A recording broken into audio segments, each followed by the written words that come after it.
एक फॉर्मूला वाला जो पार्ट है, ठीक है, छोटा सा, वो बस लिख लो, ठीक है ना, थियरी तो मैं, ठीक है, वो लिखो। डेफिनेशन है, थोड़ा फॉलो करना है, लिखो मैग्नेटाइजेशन।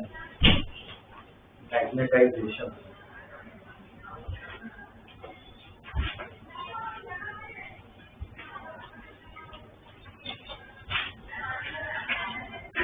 मैग्नेटाइजेशन, ठीक है। अब मैग्नेटाइजेशन का मतलब समझो। सपोज ये एक मटेरियल है अपने पास, मान लो ऐसे एक है, ठीक है, ये कोई मेटल, इसमें क्या एटम्स भी है, एटम्स के इलेक्ट्रॉन घूमते हैं, तो एटम्स भी है ना, एक मैग्नेट की तरह बेस करते हैं, उनमें भी नॉर्थ पोल साउथ पोल होता है, क्योंकि वो भी उसकी मैग्नेटिक फील्ड बनाते हैं। तो इसको ऐसे विजुअलाइज करो कि इधर है ना छोटे छोटे मैग्नेट, छोटे छोटे मैग्नेट, क्या लगता है वो जो अलाइनमेंट होगा कैसा होगा? तो एक मैग्नेट नॉर्थ साउथ है, तो सब एक जैसे ही अलाइन होंगे। नॉर्थ साउथ को मैं वो डाइपोल से बना रहा हूँ, याद है ना, एरो बनाते हैं। साउथ पोल किधर होगा? साउथ टू नॉर्थ होता है, साउथ और नॉर्थ, ठीक है। तो मुझे बताओ, ऐसे सपोज एक सैंपल है तुम्हारे पास, क्या लगता है ऐसे प्रॉपरली अलाइन होते हैं या अलाइनमेंट रैंडम होता है? क्या लगता है? तो कोई मेटल हो तो कैसा अलाइनमेंट होता है? सेकेंड, जनरली कैसा होता है? रैंडम होता है जनरली। कुछ मटेरियल, बहुत कम ऐसे मटेरियल जिसमें थोड़ा अलाइनमेंट होता है। सपोज ऐसा केस, इसमें मुझे बताओ हर एक का क्या होगा? डाइपोल मोमेंट होगा, याद है तो पढ़ते थे Q into S, हर एक का। तो इस केस में रैंडम अलाइनमेंट हो तो नेट मोमेंट क्या होगा? जीरो। हर एक वेक्टर है क्या हो जाएगा? कैंसिल हो जाएगा। इधर क्या नॉन जीरो होगा? नॉन जीरो होगा। तो मैग्नेटाइजेशन का मतलब क्या है? कितने अलाइंड है ना वो दिखाता है। तो इसका फॉर्मूला क्या होता है? Net magnetic moment upon volume. वो क्या होता है? मैग्नेटाइजेशन। मतलब एक सैंपल, इससे अगर मैं कहूँ मैग्नेटाइजेशन हाई है तो तुम क्या बोल सकते हो उस मटेरियल के बारे में? तो मैग्नेटाइज ज्यादा है, मतलब क्या उसका अलाइनमेंट क्या होगा? तो उसका बोल सकते हो मैग्नेटाइजेशन क्या होगा? ज्यादा, ठीक है। अब ये हमें कहाँ पे काम आएगा वो सब हम देखते हैं, ठीक है ना। डेफिनेशन इसका लिख लो,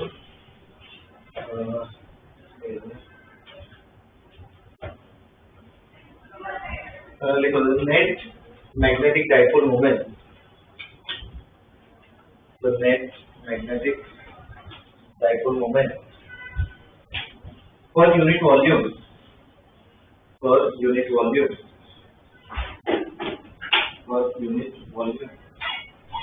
in a substance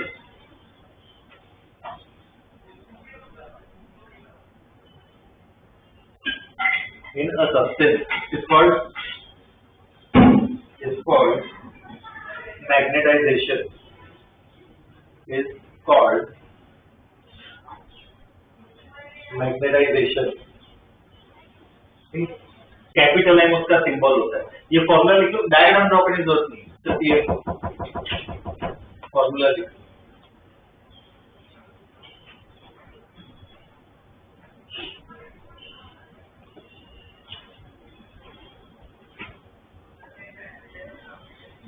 ठीक है, ये भी वेक्टर है। मैग्नेटाइजेशन भी क्या होता है? वेक्टर होता है, ठीक है। ये लिख लो वेक्टर क्वांटिटी, ठीक है, क्या वेक्टर क्वांटिटी है। इसमें क्या बोर्ड्स में ऐसे डेफिनेशन सब्स्टिट्यूट हो जा सकते हैं। वेक्टर क्वांटिटी असाइनमेंट बता सकते हो? इसका असाइनमेंट क्या था यार? Ampere metre square. इसका क्या होगा? Metre cube, ampere per metre. Assignment लिख लो, एम्पियर पर मीटर।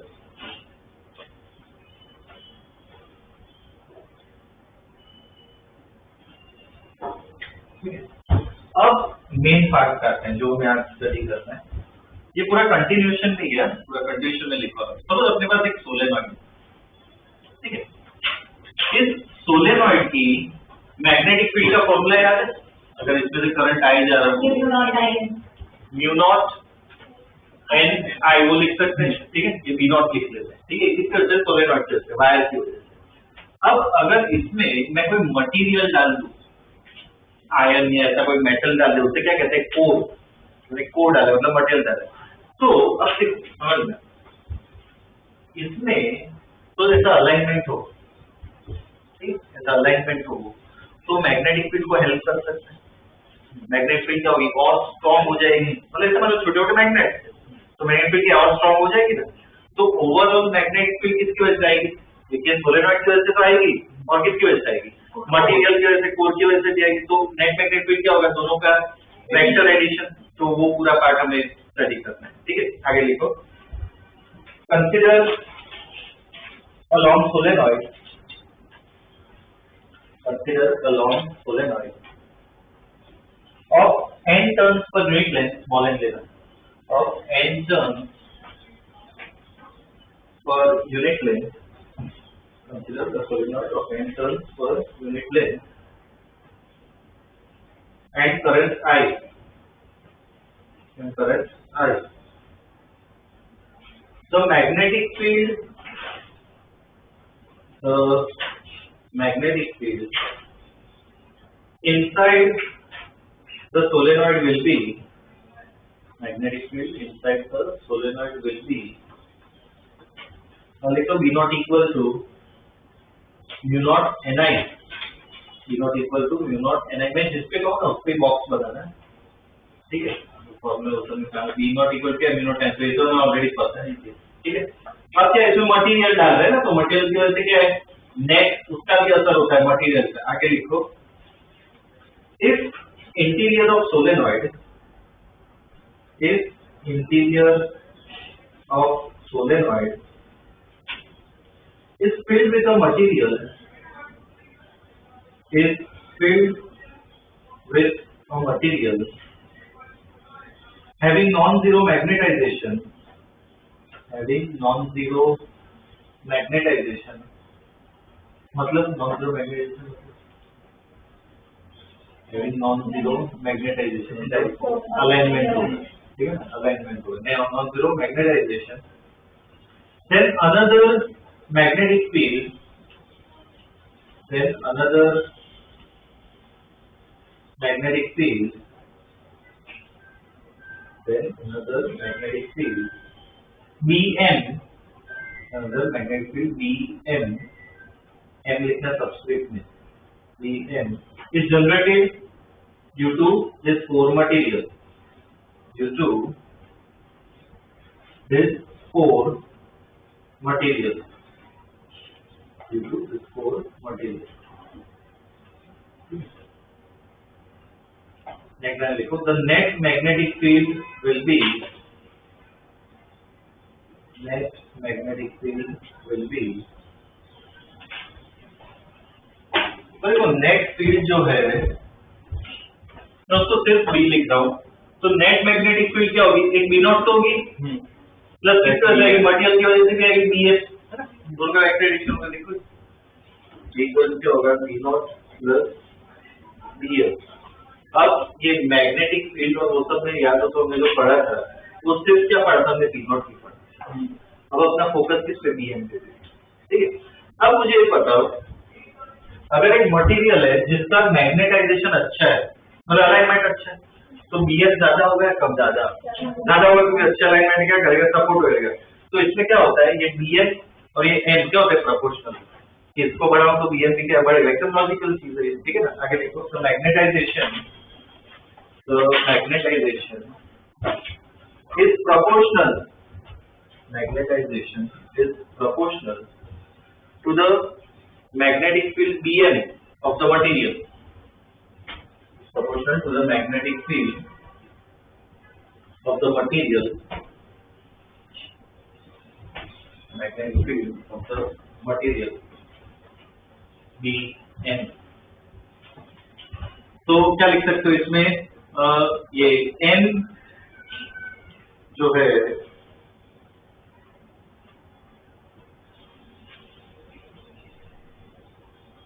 v जो है Bn तो किसके प्रोपोर्शनल है, m के प्रोपोर्शनल होता है। तो यहाँ पे इक्वालिटी डाल तो क्या कांस्टेंट डाल, वो कांस्टेंट कौन सा होता है, म्यू नॉट, कांस्टेंट का म्यू नॉट, तो Bn इक्वल टू क्या होगा, म्यू नॉट n। अब इसमें देखो इधर मैं सब्स्टिट्यूट कर देता हूँ ये, तो V इक्वल टू क्या होगा, बी नॉट प्लस क्या लिख सकते हैं, म्यू नॉट एन लिख सकते हैं, ये लिखो।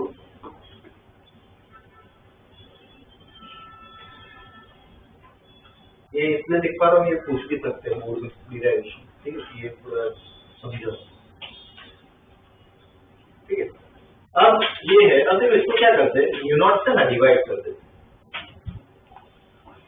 तो b by mu naught equal to b नॉट by mu naught plus m, ऐसे लिख सकते हैं, ठीक है। क्यों लिख रहे हो समझा रहा हूँ, लिखो b by mu naught equal to क्या आएगा, mu naught by mu naught plus m, ठीक है, ये लिख सकते हैं। ओके, अब देखो इसमें समझो,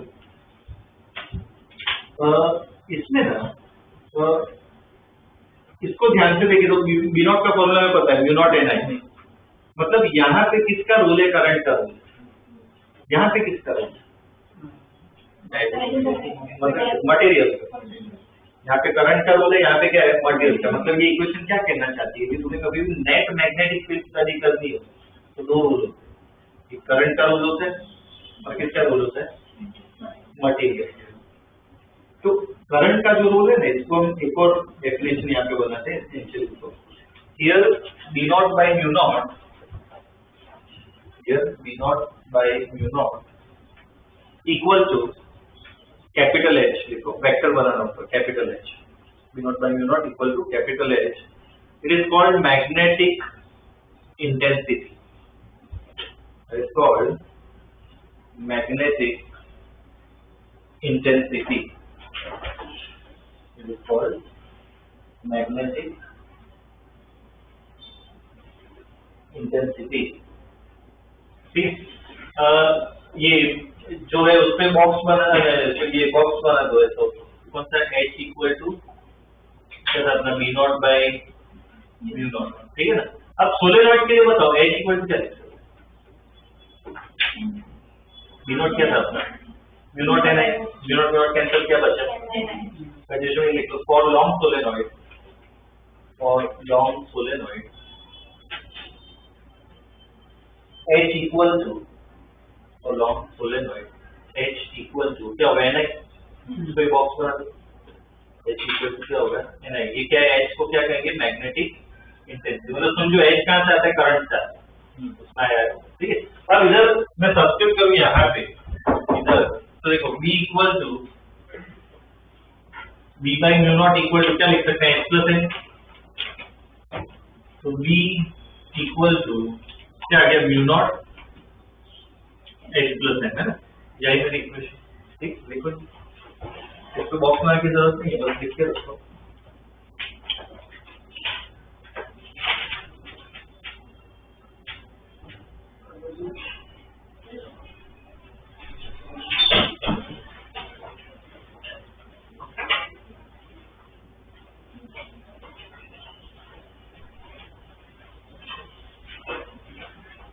देखिए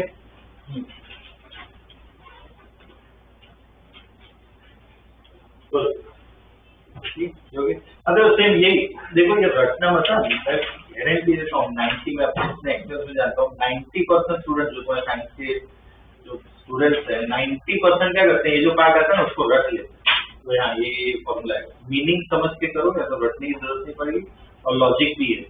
ये समझो ये इक्वेशन क्या है, बोलो क्या कहना चाहती है इक्वेशन, ये जो ओवरऑल फील्ड है कहाँ से आ रही है, करंट, और करंट वाले पार्ट से आ रही है और मटेरियल वाले पार्ट से। करंट वाला पार्ट क्या कहता है, वो क्या होता है, वो मैग्नेटिक इंटेंसिटी, मटेरियल वाला जो पार्ट है वो क्या होता है, मैग्नेटाइजेशन, ठीक है ना। दोनों के खुद के फॉर्मूला है, H का फॉर्मूला क्या था, एन आई, सोलेनॉइड के लिए, M का क्या था फॉर्मूला, सबसे पहले लिखा था M by volume, small n by volume, magnetic moment by volume, ठीक है, इसका फॉर्मूला ये है।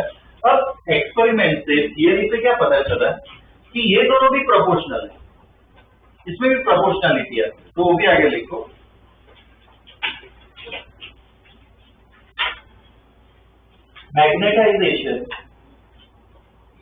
Magnetisation is proportional, magnetization is proportional to the magnetic intensity.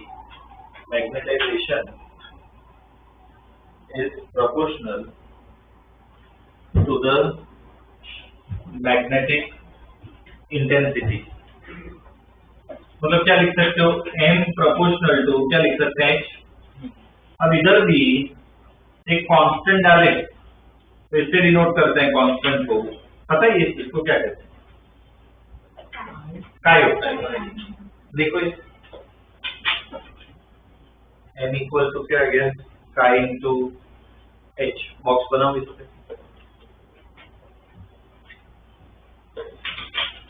जैसे म्यू नॉट, ये सिंबल को क्या कहते हैं म्यू, और फिजिक्स में इसका मतलब क्या है, परमिएबिलिटी। वैसे ये सिंबल को क्या कहते हैं, काय। फिजिक्स में इसका मतलब क्या होता है, ससेप्टिबिलिटी। इसको क्या कहते हैं, ससेप्टिबिलिटी कहते हैं। बहुत इंपॉर्टेंट टर्म है, इसको यार कॉम्पिटिटिव में और उसमें बहुत क्वेश्चन आ चुके हैं इसके बारे में। इसके आगे लिखो, हियर कांस्टेंट ऑफ प्रोपोर्शनलिटी काय, here constant of proportionality chi is a dimensionless quantity, is a dimensionless quantity called magnetic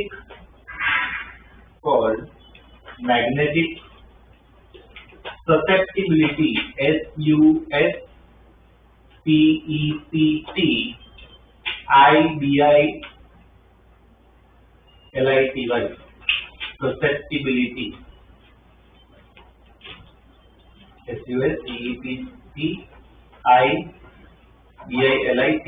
susceptibility, ठीक है ना, वो कहते हैं। ठीक है, उसमें देखो इस value depends on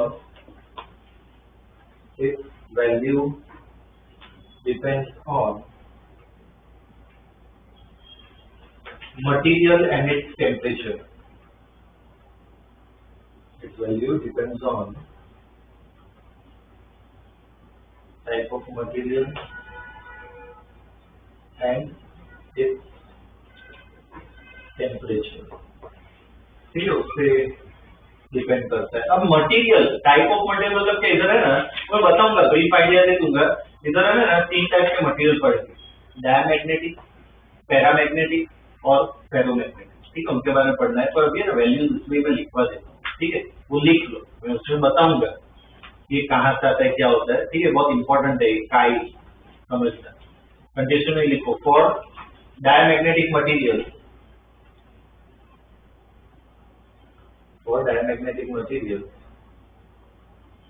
chi is small and negative. So diamagnetic material, chi is small and negative. मतलब chi की वैल्यू जो है ना, जनरली वो -1 से लेकर 0 से बीच में होती है। ठीक है, -1 से 0 के बीच में होती है, नेगेटिव होती है पर कम होती है। ठीक है, अब लिखो for paramagnetic material, for paramagnetic material chi is small and positive. Chi is small and positive.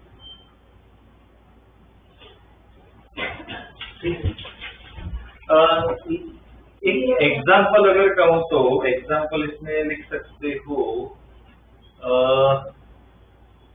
Value कितनी होती है, फॉर आयन लिखो, for ion chi equal to 10⁻⁵, उसके आसपास, बहुत कम होती है,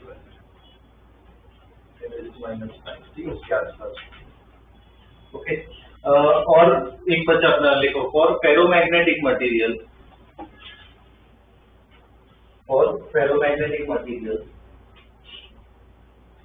chi is large and positive.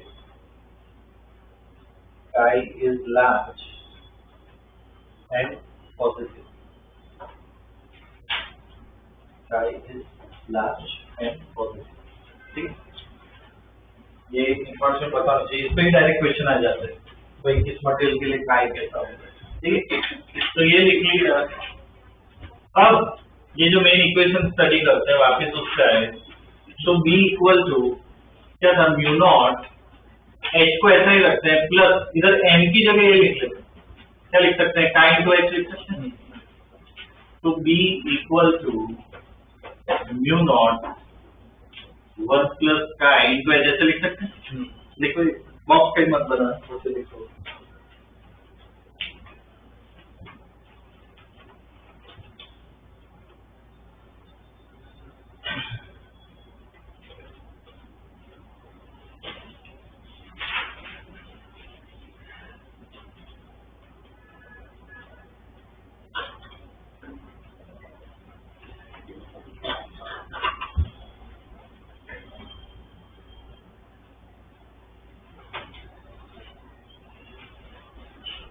देखिए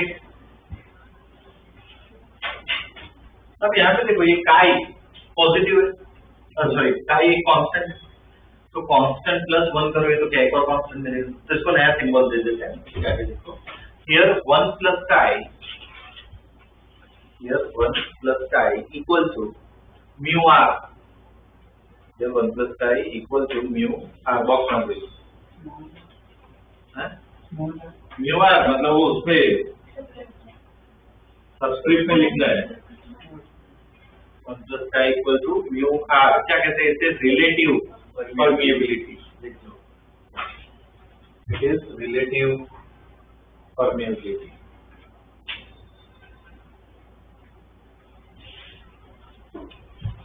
रिलेटिव परमिएबिलिटी, ठीक है। तो यहाँ पे डाल दो, तो बी इक्वल टू क्या हो जाएगा, mu naught mu R into H लिख सकते हैं।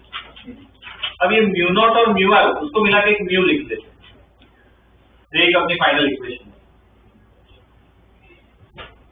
बी इक्वल टू क्या आ गया, म्यू बी इक्वल टू क्या आ गया, म्यू एच, ठीक है। और साइड पे लिख लेना म्यू इक्वल टू क्या है, म्यू इक्वल क्या है, म्यू नॉट इंटू म्यू, और उसको कहते हैं परमिएबिलिटी ऑफ मीडियम, ठीक है, लिख लो म्यू क्या होगा, परमिएबिलिटी ऑफ मीडियम।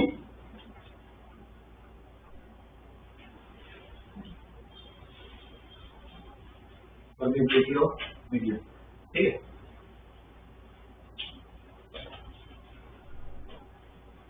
तो तीन सिंबल है, म्यू नॉट म्यू आर और म्यू। म्यू नॉट मतलब क्या, मीडियम नॉट क्या है, परमिएबिलिटी है, पर किसकी, वैक्यूम वैल्यू याद है, म्यू नॉट अपॉन 4 कितना होता है, 10⁻⁷, तो म्यू नॉट को डायरेक्ट पता है।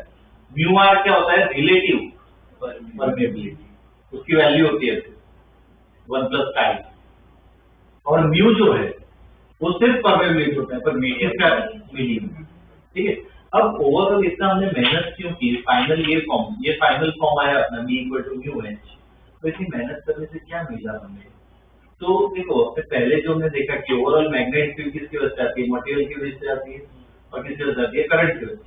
तो फाइनल ये इक्वेशन है ना सिंपलीफाई हो गई एकदम, कि ओवरऑल जो मैग्नेटिक फील्ड कहाँ से मिलती है, एक म्यू से और एक एच से।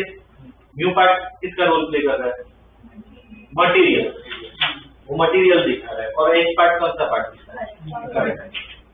तो सिंपल हो गए कि मटेरियल भी आ गया, करंट भी आ गया, ठीक है ना। इसलिए इक्वेशन बहुत सिंपल है, स्टडी करने के लिए कहा, ठीक है। तो इतना हमने पढ़ लिया, अब प्रॉब्लम्स आएंगे ना तो इस पे आते हैं, ठीक है। कॉम्पिटिटिव में भी आ चुके हैं, बोर्ड में भी आ चुके हैं, तो इसकी थोड़ी प्रैक्टिस कर लेते हैं, ठीक है। देखो question,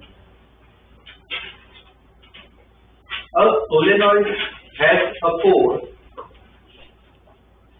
a solenoid has a core of mu r equal to 400.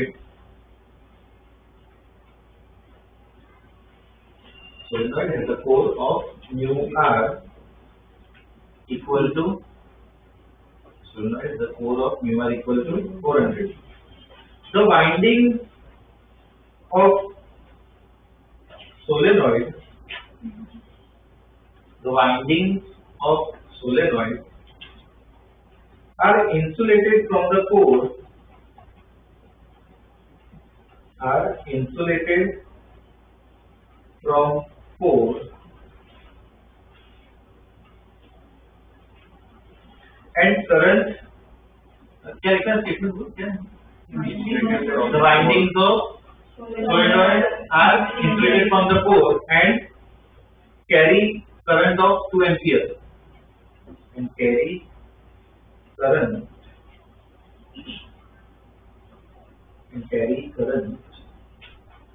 of 2 ampere. Okay, full stop. If number of turns is 1000 per meter, if number of turns is 1000 per meter, then find. If number of turns is 1000 per meter, then find H, M capital.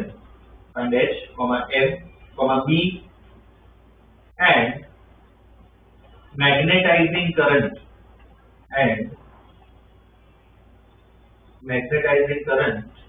Bracket में लिखो IM, force का symbol है I substitute में M, IM, ठीक है। इतना find करना है, एक साथ में करते हैं, बाकी अपने आप सोचो कौन सा फॉर्मूला देगा। सपोज H पहले तो डेटा क्या दिया डेटा म्यू आर कितना है 400, बाद में I कितना दिया है 2 एम्पियर और स्मॉल n दे रखा है ना 1000, स्मॉल n दे रहा है ना 1000 टर्न्स पर मीटर। हाँ, तो स्मॉल n कितना होगा 1000 यूनिट क्या होगा मीटर इनवर्स है, स्मॉल n जो है वो क्या होगा 1000 मीटर इनवर्स, ठीक है। अब जैसे पहला H निकालना है Ni, कौन सा फॉर्मूला लगा सकते हैं Ni, तो उससे H आ जाएगा H इक्वल टू क्या होगा Ni, तो क्या आएगा कितना आएगा 10,000 है, I कितना है 2, तो H कितना आ जाएगा 2000, यूनिट क्या होता है ampere metre inverse, ampere per metre, ठीक है। मतलब वैसे ही सोचना है, M कैसे निकालोगे, B कैसे निकालोगे, सोचो।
डाल के छोड़ तो चलेगा, बाद में कैलकुलेशन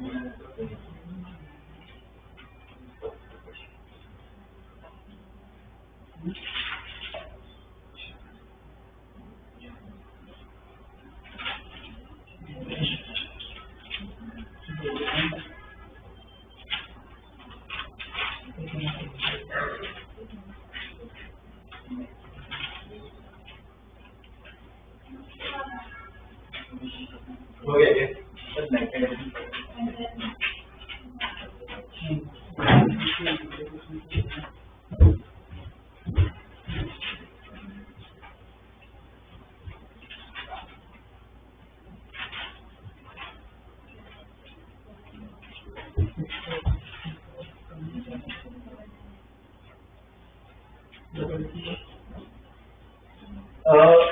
ये H हमने निकाल दिया, M निकालना है, क्या करें इनके लिए? का इंटू H होता है, काय को क्या लिख सकते हैं? नहीं, -1 इंटू एच है ना, म्यू पता है सेम आ जाएगा, कितना आ रहा है 798 0 जब नया एम आ गया बाद में वो और क्या निकाला है बी कैसे निकाला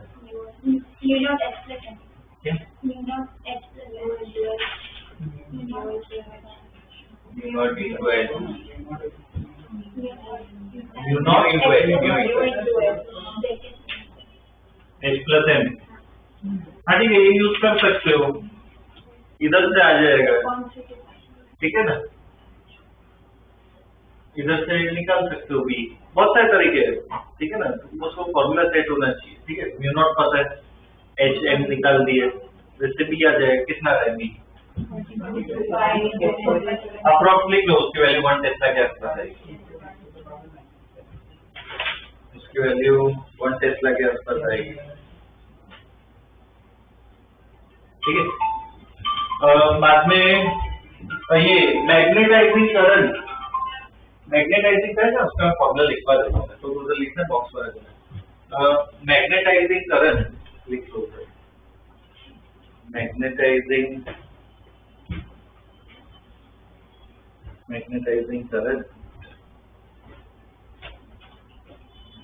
लिख लो, आई एम इक्वल टू क्या होता है, कैपिटल एम बाई एन, ये फॉर्मूला वो मैग्नेटाइजेशन करंट।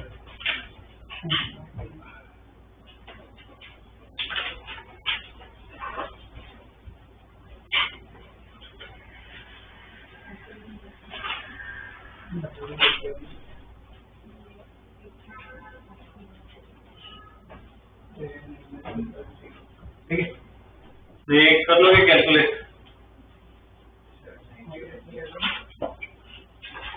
क्या आएगा 798 एम्पीयर, एम अपना आ गया था ना, एम आ गया था, एन पता है,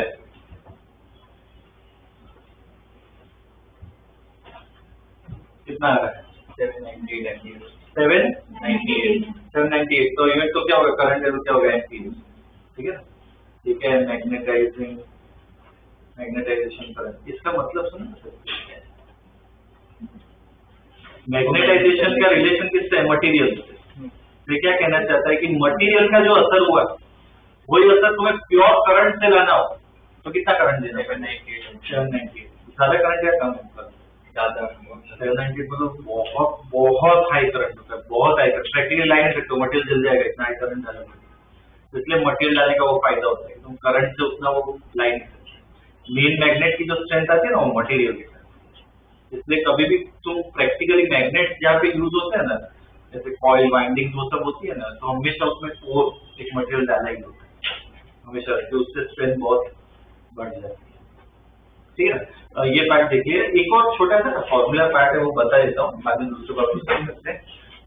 क्या होता है ये मैग्नेटाइजेशन जो हमने पढ़ा है, मैग्नेटाइजेशन क्या है, मैग्नेट फील्ड दिखाता है, और हम सपोज एक मटेरियल है, जैसे ये मटेरियल है, ठीक है, अगर इसमें कुछ अलाइनमेंट होगा मैग्नेटाइजेशन होगा, अगर इसका मैं टेम्परेचर बढ़ाऊं, टेम्परेचर बढ़ाने से क्या हीट मिलती है, तो हीट से क्या, हीट का बेसिक काम क्या है, रैंडमनेस बढ़ाता है, मैग्नेटाइजेशन कम हुआ है बढ़ेगा, कम होगा, तो मैग्नेटाइजेशन टेम्परेचर के क्या इनवर्सली प्रोपोर्शनल होता है, उसे क्यूरी लॉ कहते हैं, क्यूरी लॉ पता है, क्यूरी एक साइंटिस्ट थी, फिजिसिस्ट भी थी, केमिस्ट भी थी, मैरी क्यूरी, और उसके हस्बैंड जो थे, ठीक है ना, पियर क्यूरी नाम, वो दोनों ने रिसर्च की थी, काफी रिसर्च की थी, रेडियो एक्टिविटी पे की थी, इस पे की थी, ठीक है ना, तो नोबेल प्राइज भी मिला था, ठीक है ना, आई थिंक 2 मिले थे, केमिस्ट्री में भी और फिजिक्स, मतलब सोचो एक मिलना ही बहुत बड़ी बात होती है, 2 मिले मतलब तो क्या ही मतलब बात हो गई, ठीक है ना, तो काफी रिसर्च की है क्यूरी ने, तो उसके नाम पे ये लॉ है, लिखो स्टेटमेंट लिखो, when ferromagnetic material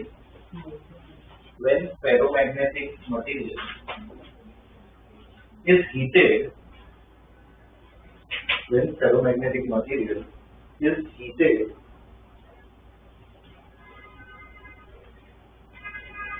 its magnetization decreases.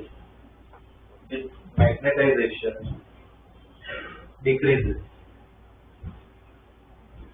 Its magnetization decreases. ये लिखो, ये इसका रिलेशन है m proportional to V by T, box बना दो, m proportional to V by T.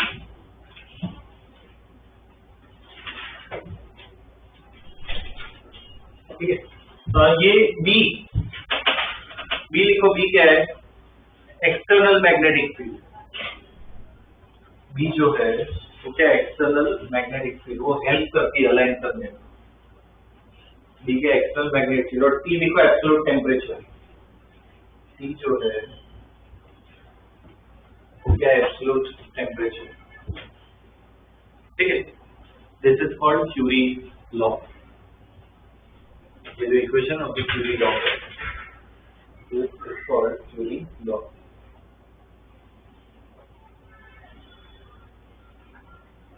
एक और इसमें इंपॉर्टेंट पॉइंट बताता हूँ। फेरोमैग्नेट मतलब मैं बताया, फेरोमैग्नेट में क्या है, अलाइनमेंट बहुत अच्छा होता है। ठीक है, फेरोमैग्नेट में अलाइनमेंट है ना बहुत ही अच्छा होता है। तो क्या होता है, उससे अलाइनमेंट बहुत अच्छा होता है, मैग्नेटाइजेशन काफी हाई है। अब टेम्परेचर बढ़ाते जाओ तो थोड़ा कम होता है। एक पर्टिकुलर टेम्परेचर पे क्या होता है, पूरा अलाइनमेंट है ना टूट जाता है, रैंडम अलाइनमेंट होता है। पूरा अलाइनमेंट चलेगा तो मैग्नेटाइजेशन ऑलमोस्ट खत्म हो गई। तो अब वो क्या है, उसके जो मैग्नेटिक प्रॉपर्टीज है वो क्या होगी, चली जाएगी, गायब हो जाएगी। तो एक सिंपल एग्जांपल मतलब पता है क्या है, बहुत ऐसे यूट्यूब पे बहुत सारे एक्सपेरिमेंट, मान लो मैग्नेट है, वैसे नीडल को नजदीक लाओ तो नीडल ऐसे चिपक जाएगी। अब क्या करो, एक्सपेरिमेंट में क्या होता है, मैग्नेट को है ना हीट करते, मैग्नेट को हीट करते, उसका टेम्परेचर बढ़ जाता है। तो एक मोमेंट पे ऐसा होता है, नीडल जो चिपका होगा वो गिर जाता है। इसका मतलब क्या होगा, इसका मैग्नेटाइजेशन चला गया, खत्म हो गया। फिर पर्टिकुलर टेम्परेचर पे क्या, उसका मैग्नेटाइजेशन चला जाता है, पूरा वो ओरिएंटेशन अलाइनमेंट जो क्या है खत्म हो जाता है। उस टेम्परेचर को कहते हैं क्यूरी टेम्परेचर। उसके ऊपर फेरोमैग्नेटिज्म खत्म हो जाता है। फेरोमैग्नेट क्या है, वीक में बहुत वीक हो जाता है, तो फेरोमैग्नेट से किसमें कन्वर्ट हो जाता है, पैरामैग्नेट। पैरामैग्नेटिक भी होते हैं पर वो कम अट्रैक्ट हो। सबसे स्ट्रॉन्ग कौन होता है, फेरोमैग्नेट। तो उस टेम्परेचर को क्या कहते हैं, क्यूरी टेम्परेचर। तो मैग्नेट क्या उसके कम टेम्परेचर पे ही काम करता है। तो वो भी लिखो, at a particular temperature,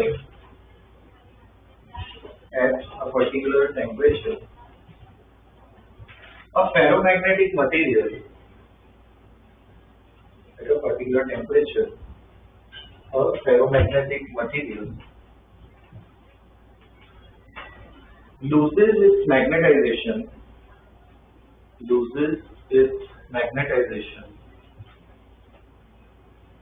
and behaves as a paramagnetic material.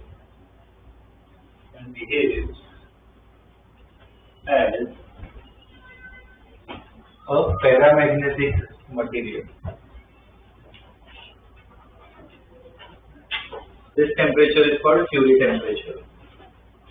This temperature is called Curie temperature.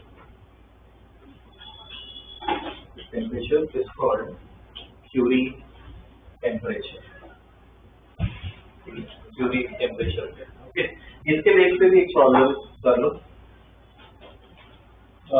देखो question, a paramagnetic sample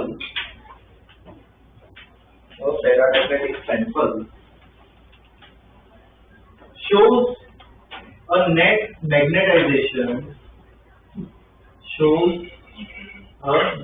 magnetization of 8 amperes per meter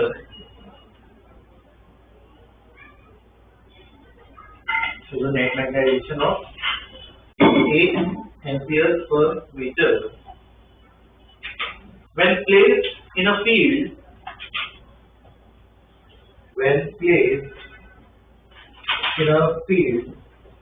of 0.6 Tesla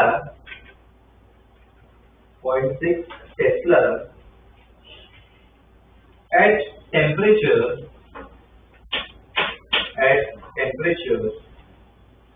of 4 Kelvin. at temperature of 4 Kelvin. Okay, 4 Kelvin. Full stop. Find its magnetization. Find its magnetization when the same sample. Find its magnetization when the same sample is placed. The same sample is placed in a field of 0.2 Tesla. It's placed in a field of 0.2 Tesla at 16 Kelvin. At 16 Kelvin.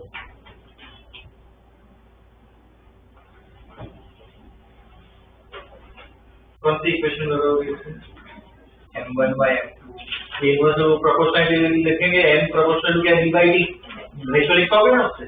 क्या का ratio? m1 by m2 equal to t2 का b1 by b2 into t2 by t1 है ना inverse ये.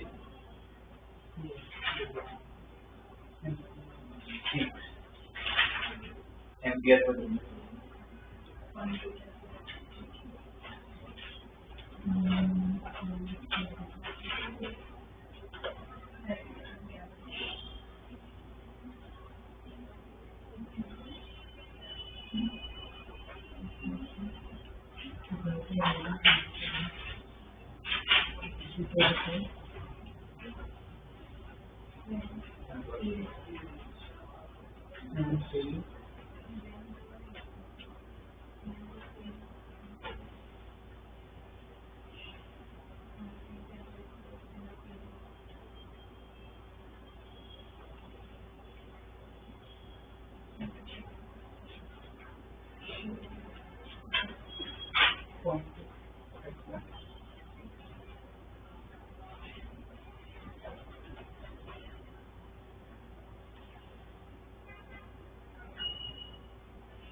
क्या होगा इसमें m1 by m2 और क्या होगा b1 by b2 क्योंकि उसके प्रोपोर्शनल है.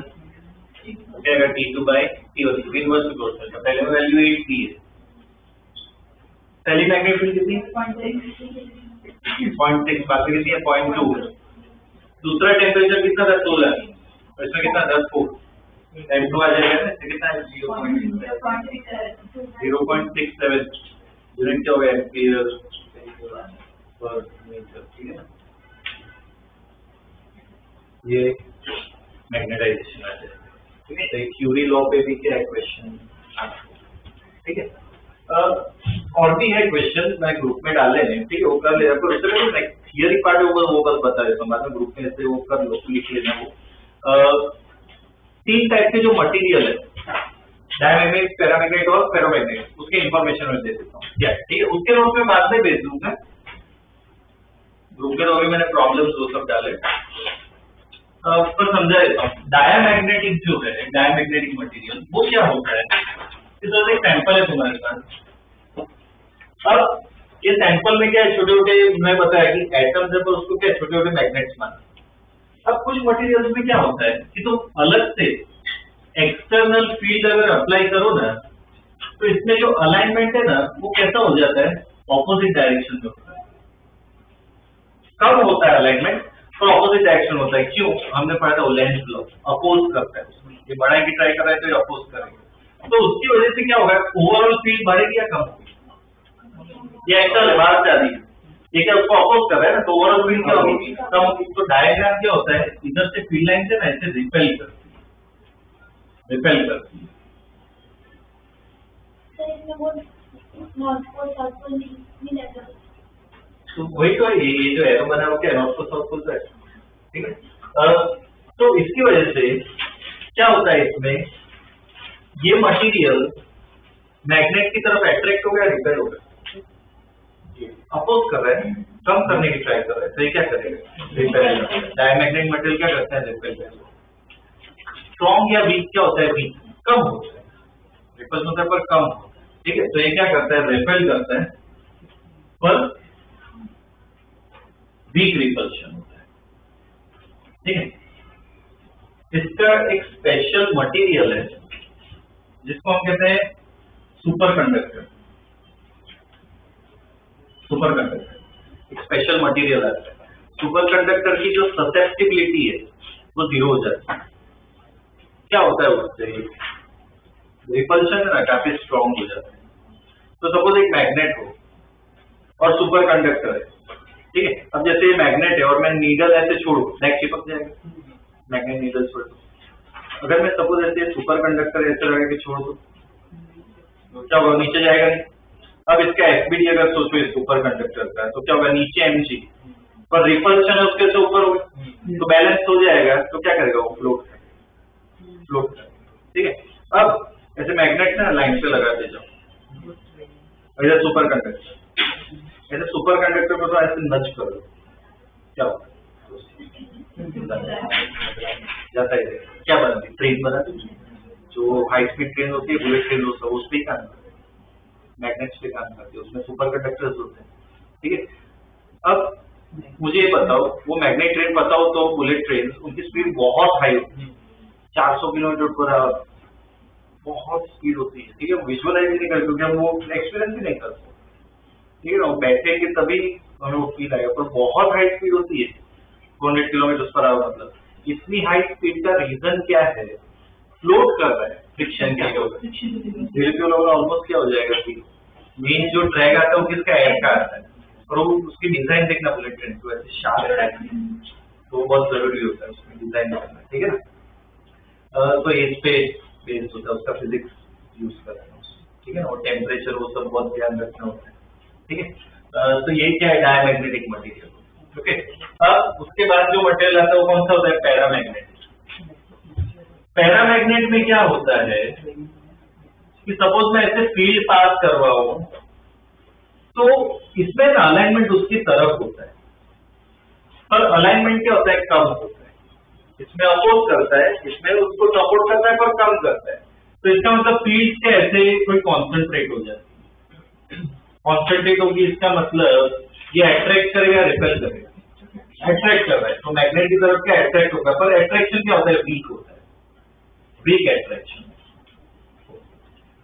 वीक अट्रैक्शन, ठीक है। पैरामैग्नेट, जैसे मटेरियल को पैरामैग्नेट, ठीक। और तीसरा जो मटेरियल है वो कौन सा है, फेरोमैग्नेट। फेरोमैग्नेट में क्या होता है बताता हूँ। कोई फील्ड नहीं लगाई है मैंने, अभी कोई फील्ड नहीं लगाई है बाहर, एक्सटर्नल फील्ड क्या है, 0। फिर भी क्या होता है इसमें ना, कुछ ऐसे रीजन्स बन जाते हैं, डेवलप हो जाते हैं, वो हम देख नहीं सकते, ऐसा होता है। जैसे छोटे छोटे रीजन्स बन जाते हैं जिसमें अलाइनमेंट पहले से होता है, मतलब ऐसे अलाइनमेंट पहले से हो गया, इस रीजन में तो ऐसा है, इस रीजन में कुछ और होगा, अलग होगा पर अलाइन होंगे, कॉमन लोकल अलाइनमेंट बोल सकते हैं। ऐसे लोकली क्या अलाइन होंगे, फिर छोटे छोटे रीजन्स को क्या कहते हैं, डोमेन कहते हैं। छोटे छोटे डोमेन बन गए, ओवरऑल क्या होगा, मोमेंट 0। हर एक डोमेन का है खुद का, पर हर एक का अलग अलग है, तो ओवरऑल अभी क्या हो जाता है, 0। अब फील्ड पास करवाओ, अब अगर मैं फील्ड पास करवाऊं तो क्या होता है उससे, ये अलाइनमेंट है ना बहुत स्ट्रॉन्ग हो जाता है, बहुत स्ट्रॉन्ग अलाइनमेंट होता है। तो ओवरऑल इसका मतलब फील्ड का अट्रैक्शन क्या होगा, बहुत ज्यादा होगा, फिर मैग्नेट की तरफ एकदम फटाफट अट्रैक्ट हो जाएंगे। तो इसमें क्या अट्रैक्शन होता है, और बहुत स्ट्रॉन्ग अट्रैक्शन होता है, बहुत स्ट्रॉन्ग अट्रैक्शन होता है। तो जो परमानेंट मैग्नेट वो सब हम बनाते हैं ना, वो इससे बना, फेरोमैग्नेट तो इससे बना, ठीक है। आयन, सॉफ्ट आयन जो सब होता है वो इससे फेरोमैग्नेट, ठीक है। और क्या वो ध्यान देना कि इसका अगर टेम्परेचर इसका बढ़ाओगे तो क्यूरी टेम्परेचर बना, ये पूरा अलाइनमेंट क्या है 2 और ये किस में कन्वर्ट हो जाता है, ठीक है। और ससेप्टिबिलिटी वाला भी ध्यान रखो, इसका अपोज कर रहा था इसलिए इसकी ससेप्टिबिलिटी लिखवा दी, क्या दी नेगेटिव, वीक था इसलिए वैल्यू क्या थी कम, इसकी ससेप्टिबिलिटी क्या थी पॉजिटिव, पर वीक है मतलब उसकी वैल्यू क्या होती है कम होती है, इसकी ससेप्टिबिलिटी क्या है ज्यादा होती है, ठीक है। एक थियरी वाला पार्ट वो मैं भेज दूंगा। और एक है ना इसका कर्व आता है, वो कर्व भी बता देता हूँ, वो भी कम्पिटिटिव में आ चुका है। फेरोमैग्नेट्स के लिए ही होता है जनरली, किसका कर्व होता है एच और बी का, इसको हिस्टेरेसिस कर्व कहते हैं। एच का फॉर्मूला क्या आता है वो हमने पढ़ा है Ni, मतलब करंट बढ़ा तो एच भी बढ़ा, और ये बी के नेट मैग्नेटिक फील्ड, ये अपने हाथ में, क्योंकि करंट अपने हाथ में बढ़ा सकते हैं। शुरुआत में कोई करंट नहीं दे रहा हूँ तो कोई मैग्नेट फील्ड भी नहीं है, मटेरियल में कोई मैग्नेटिज्म नहीं है। अब जैसे जैसे मैं बढ़ाऊं करंट तो ये भी बढ़ेगा, स्ट्रेट लाइन नहीं आती है एक्चुअली, प्रोपोर्शनलिटी तो कर्व मिलता है। एक पॉइंट पे क्या होता है सैचुरेशन, सब अलाइन हो जाता है, तो एक जो पॉइंट है ये क्या है सैचुरेशन हो गया, ठीक है। अब क्या कर रहे हैं, मैं धीरे धीरे है ना फेरोमैग्नेट की बात कर रहे हैं मैं इस साइड में, अब मैं क्या कर रहा हूँ धीरे धीरे करंट कम कर रहा हूँ, मतलब वापस इस लाइन में आना चाहिए, पर क्या होता है इससे मैं धीरे धीरे ऐसे कम करूँ ना इसका असर, तो क्या होता है अलाइनमेंट जो था ना थोड़ा बहुत रहता है, फील्ड 0 कर दो फिर भी थोड़ा बहुत अलाइनमेंट रहता है, मतलब रिटेन कर लिया, मतलब क्या बन गया परमानेंट मैग्नेट। तो परमानेंट मैग्नेट कैसे बना, तो करंट में कम करूं तो वापस से 0 पे नहीं जाएगा, दूसरा कर्व फॉलो करता है, कुछ उसका मैग्नेटिज्म क्या बचा हुआ रहता है, तो इस वाई को क्या कहते हैं हम रिटेंटिविटी, वो क्या कर रहा है रिटेन कर रहा है। अब तो ये भी मुझे हटाना हो तो क्या करते हैं ऑपोजिट डायरेक्शन में फील्ड करनी होती है, मतलब करंट को ऑपोजिट डायरेक्शन डालना होता है, तो तब जाके क्या होता है 0, और नेगेटिव में जाओ तो दूसरी तरफ अलाइन होता है। वैसे कि हम पूरी एक साइकिल ऐसी बनाते, इस कर्व को क्या कहते हैं हिस्टेरेसिस कर्व। मेन यहाँ पे क्या है 3 पॉइंट है, ये यहाँ पे क्या हो जाता है सैचुरेशन, वापिस करंट 0 करने की ट्राई करो तो थोड़ा बहुत बचा रहता है, उसको क्या कहते हैं रिटेंटिविटी। और मुझे इसको भी हटाना हो तो करंट नेगेटिव डायरेक्शन में करना पड़ता है, यहाँ पे क्या हो जाएगा बी 0 हो जाएगा, इसको कहते हैं कोअर्सिविटी, ठीक है। सपोज मुझे परमानेंट मैग्नेट बनाना हो तो उसका रिटेंशन हाई होना चाहिए, लो होना चाहिए, हाई तभी वो अच्छा मैग्नेट रह पाएगा, कोअर्सिविटी हाई होनी चाहिए, लो होनी चाहिए, मतलब मैं उसको लूज नहीं करना चाहिए ना, मैं ऑपोजिट डायरेक्शन देना चाहूँ तो भी वो क्या मेंटेन रहना चाहिए, तो उसकी कोअर्सिविटी क्या है हाई होनी चाहिए, उसको हटाना मुश्किल होना चाहिए। तो परमानेंट मैग्नेट ऐसे सिलेक्ट करते हैं जिसका वाइबल रेट क्या हो हाई। तो एक अच्छा मटेरियल कौन सा है एल निको कहते हैं, आयरन का अलॉय होता है। यूट्यूब पे ना ऐसे बहुत सारे वीडियोस अवेलेबल है छोटे 5-10 मिनट के, वो देख सकते हो, परमानेंट मैग्नेट देखना, परमानेंट मैग्नेट मैन्युफैक्चरिंग, तो उसमें वो साइकिल में वो डालते हैं, क्या करते हैं ऐसे सपोज वो मटेरियल है तो उस पर ऐसे एक मैग्नेट फील्ड पे रखते हैं, तो उससे क्या पूरा अलाइन हो जाता है, उसको हटा देते हैं, उसमें अलाइनमेंट बन मेंटेन रहता है, मैग्नेट बन जाता है, ठीक है। काफी अच्छा वीडियो है उसका, देख सकते हो। तो ये हिस्टेरेसिस कर्व है, ठीक है। अब सपोज मुझे वो बनाना है इलेक्ट्रोमैग्नेट, पता है इलेक्ट्रोमैग्नेट क्या होता है, करंट पास करो तो मैग्नेट बन जाएगा, करंट हटाओ तो मैग्नेटिज्म चला जाएगा, ठीक है। अब उसमें रिटेंटिविटी हाई होनी चाहिए, लो, मैं करंट हटाओ तो तुरंत ही चला जाना चाहिए, तो ये रिटेंटिविटी क्या होनी चाहिए, लो। तो इलेक्ट्रोमैग्नेट बनाने के टाइम ऐसा मटेरियल सिलेक्ट करते हैं जिसकी रिटेंटिविटी लो। एक अच्छा एग्जांपल कौन सा है, सॉफ्ट आयरन, सॉफ्ट आयरन की रिटेंटिविटी क्या होती है कम होती है, ठीक है। और दूसरा पॉइंट क्या है, ये कर्व का जो एरिया होता है ना, एक साइकिल में जाओ तो मैग्नेटाइज डीमैग्नेटाइज ये सब साइकिल करो मतलब हमेशा क्या प्रोड्यूस होती है हीट, ये साइकिल जितना मोटा होता है मतलब एरिया जितना ज्यादा होता है हीट क्या उतनी ज्यादा प्रोड्यूस होती है। तो इलेक्ट्रोमैग्नेट मुझे बनाना हो तो कैसा मटेरियल सिलेक्ट करूँ, ग्राफ दिए होंगे ऑप्शन में, कैसा मटेरियल सिलेक्ट करोगे जिसका रिटेंटिविटी कम हो, एक तो कम होना चाहिए और इसका एरिया मोटा होना चाहिए, पतला होना चाहिए, पतला लॉस कम होना चाहिए, जो इलेक्ट्रोमैग्नेट कंट्रोल तो साइकिल में जाता है उसका एरिया का एकदम कम होना चाहिए, ऐसे सिलेक्ट कर, ठीक है। तो इसके भी नोट्स मैंने डाल दिए ग्रुप में, वो लिख लो, और उसमें ना प्रॉब्लम्स भी डाले, तो प्रॉब्लम्स अभी कर लो ऐसे, ठीक है। ये मैथमेटिक्स